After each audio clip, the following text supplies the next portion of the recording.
Professor मुनी साहब, जब से इसराइल और गजा की जंग शुरू हुई है, ऐसा लग रहा था कि Iran is etching for a fight.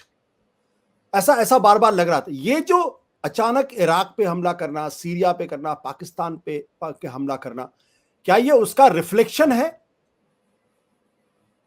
जी हाँ, उसी का रिफ्लेक्शन है। मैं बताऊं आपको, जी। ईरान करीब 10 मिलियन डॉलर हम्म, हर साल कुछ एक्सट्रीमिस्ट ग्रुप्स को देता है। वो ग्रुप्स के नाम ने आपने बताए हैं अभी। हम्म, हम्म, हमास एक है, हिजबुल्लाह दूसरा है, होती तीसरा है।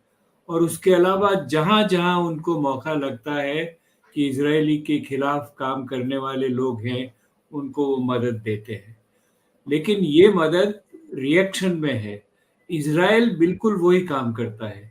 जहां जहां उनको ऐसे मुस्लिम ग्रुप्स दिखते हैं जो ईरान के खिलाफ कुछ कर सकते हैं, उनको वो भी मदद देते हैं। तो ये दरअसल एक तरह से जो हम देख रहे हैं, एक तरह से प्रॉक्सी वॉर है ईरान और इजराइल के बीच में। ऐसा मैं देखता हूँ उसको। हम्म, पाकिस्तान उसमें सीधा शामिल नहीं है। टेररिस्ट ग्रुप्स हैं वहाँ पर, हम लोग उसके आगे बात बात कर सकते हैं। तो अभी हुआ क्या है कि एक तरफ तो हमास की पिटाई हो रही है इजराइल की तरफ से, हम्म, दूसरी तरफ हुतीस को अमेरिकन और ब्रिटिश दोनों मिला के, क्योंकि हुतीस ने शुरू किया था रेड सी में जो भी शिप मिले उनको वेस्टर्न ओरिएंटेड हो उनको अटैक करना, उनके ऊपर कुछ न कुछ हमला करना, उसको उन्होंने शुरू किया था। और तीसरा, इराक और सीरिया में ईरान ऐसा मानता है कि वहां पर इजरायली सपोर्टेड इंटेलिजेंस ग्रुप्स बैठे हैं जो लड़ाई करते हैं उनसे। तो हम्म, इन तीनों के ऊपर जो ईरान के मोहरे हैं, अगर आप उनको ऐसा कहें, टेररिस्ट ग्रुप, वो तीनों दबाव में हैं। तो उसको रिएक्शन करने के लिए ईरान ने ये काम किया है। खास तौर से अभी जब हूतीस पे अटैक हुआ है उसके बाद, और पहले जैसा स्मिता जी ने बताया उनके करीब 85-90 लोग मारे गए, वो भी अटैक में है। तो एक मेरे हिसाब से, मेरी समझ में, ये प्रॉक्सी वॉर है या ये रिफ्लेक्टेड वॉर है ईरान और हम्म, इजराइल के बीच में। हम्म, दूसरा संदेश ईरान ये भी देना चाहता है, जैसा स्मिता जी ने हम्म, इंडिकेट किया था, कि एक जो उन्होंने सीरिया में अटैक किया है और इराक में अटैक किया है, ये बहुत लॉन्ग रेंज मिसाइल से किए हैं। तो उसकी हम्म, जरूरत पाकिस्तान में ऐसा नहीं किया उन्होंने। पाकिस्तान का डिस्टेंस बहुत कम है।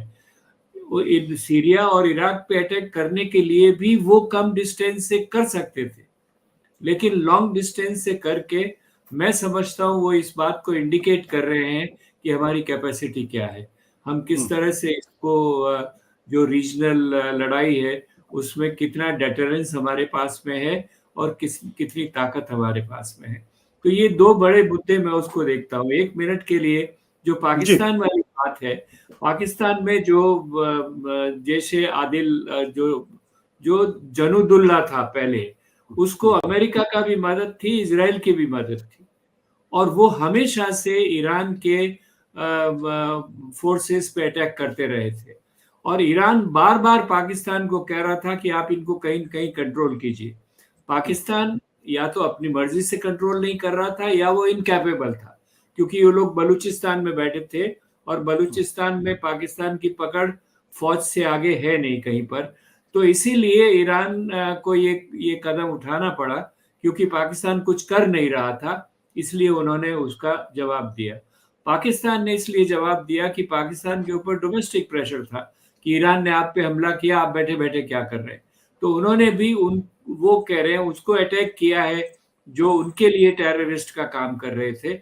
लेकिन हम्म, जो रिपोर्ट्स आई हैं उसमें सिर्फ 2 बच्चे मरे हैं, हम्म, जैसा कहा गया है। वो पाकिस्तान ने जो अटैक किया उसमें 9 लोग मरे हैं, जो जी। ईरान ने अटैक किया है उसमें सिर्फ 2 बच्चे मरे हैं।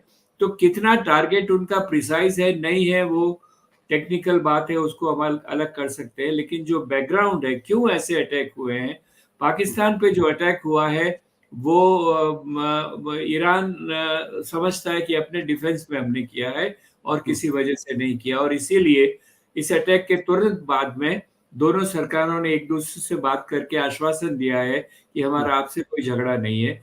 एरियाज वो हैं जहां दोनों देशों की पकड़ नहीं है, वो ऑलमोस्ट रिमोट एरियाज है। सत्य हिंदी का ऐप डाउनलोड करें गूगल प्ले स्टोर पर।